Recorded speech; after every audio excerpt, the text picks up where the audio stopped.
Hello and welcome to a Factorio mod spotlight. I'm Exterminator and thank you for joining me in today. And what we're going to be covering in this one is the Asteroid mining mod. This one is, I think, really cool, the concept. I'm a big fan of the concept. I'm surprised I haven't done it before.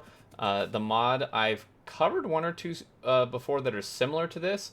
But this one's about 4 months old, and as the name would indicate, if you haven't figured out already, what this allows you to do is mine materials essentially, or raw ore from asteroids. Now, it's not quite as simple as that, but the overall process is not super complicated. And I think it's a really cool concept. Now, the actual execution in how this works in the game and what it allows you to do, it may not be for everyone. Not everyone's going to be a fan of this. I still think it's pretty awesome. So, the main purpose of this, because you may be thinking, well, why would I go do that when they just have resource patches on my planet? So let's go into how this works and why it can be quite good. So you get these new guys here. You get these are like mining drills, asteroid mining drills, basically. You get these. You get a mixed one, and then you get one for each base ore. This doesn't work for oil or water, fortunately, but you do get then like a delegate, like one just for copper, just for coal, and I'll explain more in that in a minute. And then you launch these in a rocket into space instead of a satellite. Okay, so you have to launch a rocket to do this, and this may, really be you're thinking, why would I do this? Well, this is actually technically a way to generate infinite resources. Because the amount of overall materials you get back when doing this mixed one is slightly more than the amount of materials needed to build a rocket. So technically it is an infinite resource generation method because you're getting back more than you invested, so you can just keep doing it over and over again. But it's obviously not instantaneous. It still takes some effort. You would have to build rockets, and then if you want to process a ton of it, you have to have these massive processing facilities. And but it is technically a way to generate infinite resources. So that's with the mixed one. Now, there are these dedicated ones. If you just want to do this, maybe your map is just lacking iron and you just need a lot more iron than you anticipated or whatever. You can do these for the specific resources. However, this isn't really going to be an infinite resource generation technique, except for maybe the actual resource you're getting specifically here. Because you'll probably get more iron in this case back than what you invested in the rocket, but you won't be getting any of the copper or any of the stone or any of the coal or whatever that you invested in. So if you want to just overall kind of have infinite resource generation from this, you will need to do this mixed one. And that's what I'm going to show you here. So we launch this in here in place of a satellite. We're going to launch it, and it will give us these special asteroid chunks.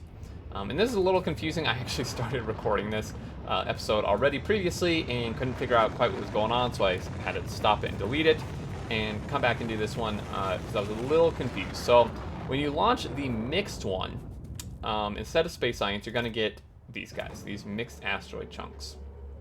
Okay.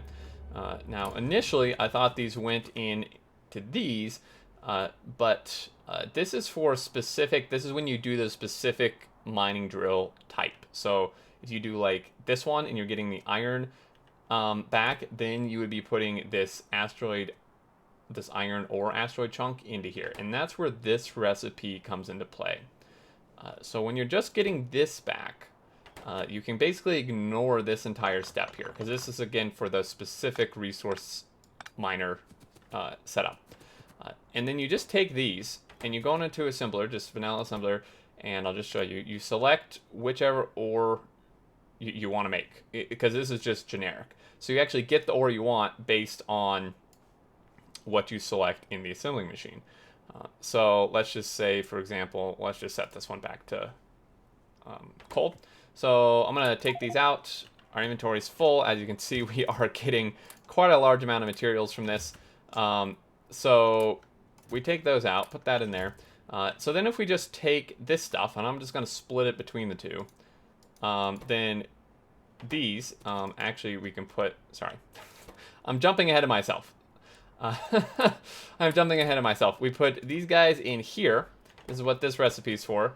And then this gives us these actual chunks. We are still skipping that other recipe though. that's, you know, I mean, having that is, you would get that directly from the specific resource miners, or you get it from this, but then in which case you would just be putting it into here. So we'll take these. Let's just take the iron one, and you can see here kind of the percents and amounts. So you would get 53%, 4 times iron ore chunk, 65%, 6 copper, and 21% 2 coal. So if we take these and then stick them in here, okay, so one of these is going to give us 24 ore. Is how much we get from each one of these, as you can see. And then if we stick these in here, this is going to give us 24 copper, and then of course this would give us 24 coal. So these are all the same amounts, but we are getting, you know, kind of varied amounts from here. But the total amount you get from the rocket is going to equal more than you actually invested into the rocket. So that's just something to keep in mind. Maybe my brain is just fried. It's the end of the day, but it is maybe a little confusing at first. So you need to take the mixed ore, if you're using the mixed ore option, and stick it in an assembler with this recipe to get these crushed mixed asteroid chunks. And then you take these chunks and you put them into this recipe setup to actually get the ore. Or if you're doing the specific, like iron drill mining setup, and it gives you, it would then directly give you back like this mixed asteroid chunk, instead of this one here, would give you this crushed iron one, basically. So yeah, it's a little confusing, but it'll, you know, would make more sense. You would just get these directly, and then you would put them directly into here. And there you go. I think it's a pretty neat concept. Definitely, you know, if you want this on a large scale, you would have to have pretty massive processing facilities and then smelting from this, but you could definitely make this work, and I think it's just kind of a cool thing to add to the game. In terms of settings here, if we look at mod settings, there are not very many just ones in the startup here. You could allow asteroid productivity, allow the use of productivity modules on asteroid chunk processing recipes. This would be insanely overpowered, but if you want to do that, you can. Use angel crushers and enable crafting group. Creates a new group icon in the crafting tab for asteroid mining module and asteroid crushing. I would personally turn this on, actually. I would recommend that. I just went with default for the spotlight, but I would recommend this. I personally think it would make things a little less confusing, rather than having them in here. It would kind of put them all in their own tab. And then a last note for you here, guys, is that excuse me, that the costs are balanced for vanilla Factorio, both normal and expensive mode. Bob's Mods has partial support, specifically assembling electronics, logistics, metals, mining, modules, and ores. Only electronics, modules, and metals actually affect rocket costs. Angel's Mods has very partial support. Just a few notes here. I'm just reading off the mod portal. And then now includes ores from dark matter replicators, omnimatter, simple silicon, and sulfur that has been added as a resource. And one last note here, they say it's an important note, is rocket costs are calculated without the use of any productivity modules. In vanilla, with just 4 level 1 modules in the silo, you can save over 20,000 ore, greatly increasing the profit margin per launch. This can make the launches profitable even in non-supported mod configurations. So yeah, like here, where I have 4 level 3 productivity modules in the rocket, that's obviously reducing the cost of the rocket itself by 40%, whereas we're still getting like the full amount of this back. So it's actually extremely profitable if you throw in prod modules into here. But there you go. I think this is long enough, guys. Sorry for a little bit of confusion. I already did this once, and it is a little, at least to me, kind of confusing how these work, but definitely get the hang of it after a little bit of use there. And I believe that'll do it. As always, thank you so much for watching. I hope you enjoyed. If you did, a like is much appreciated. If you're new to the channel, feel free to subscribe to keep up with any new content, and would love to hear thoughts and questions down below. But until next time, I look forward to seeing you all, and do take care.